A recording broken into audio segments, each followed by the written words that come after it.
งานปล่อยสลากบ้านเปียงหลวงนะครับมาสลากบ้านเปียงหลวงตำบลเปียงหลวงอำเภอเวียงแหงจังหวัดเชียงใหม่นะครับผมขอเชิญชวนพี่น้องนะครับที่มาร่วมชมร่วมดูกันนะครับที่ไม่ได้มาก็ชมผ่านการไลฟ์สดนะครับผม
ปล่อยสลากนะครับผม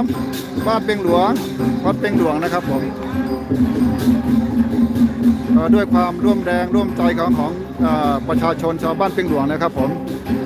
ทุกหมู่เหล่านะครับผมได้มาร่วมกันวันนี้ได้จัดงานปล่อยสลากนะครับผมหรือว่าถ้าเป็นทางภาคกลางก็เรียกว่างานสลากกพัดนั่นเองครับปล่อยสลากนะครับผม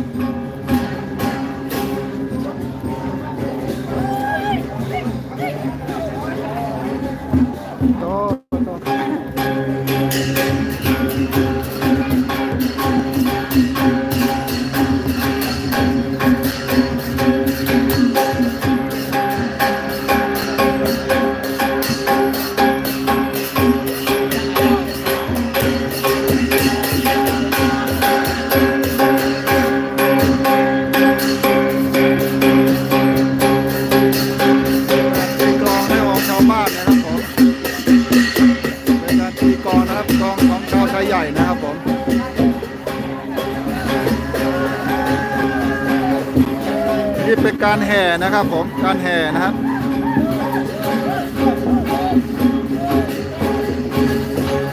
ได้ทั้งความสนุกสนานได้ทั้งบุญกุศลได้ทุกอย่างครับผม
ยาวครับแถวยาวเหยียดประมาณสักเป็นกิโลนะครับผม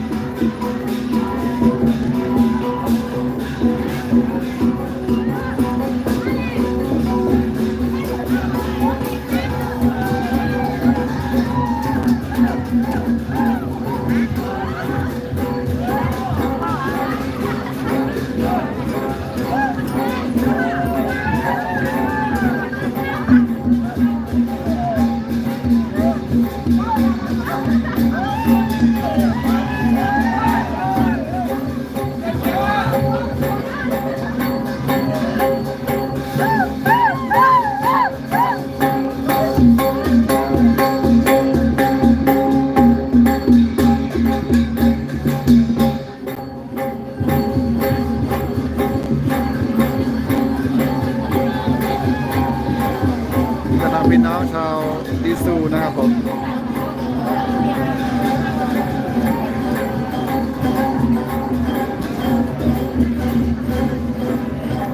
นี่ก็แม่เลี้ยงเสียงไทยนะครับโอ้นี่คนไปคุณป้า เรียกกูนางลีเขาหรอก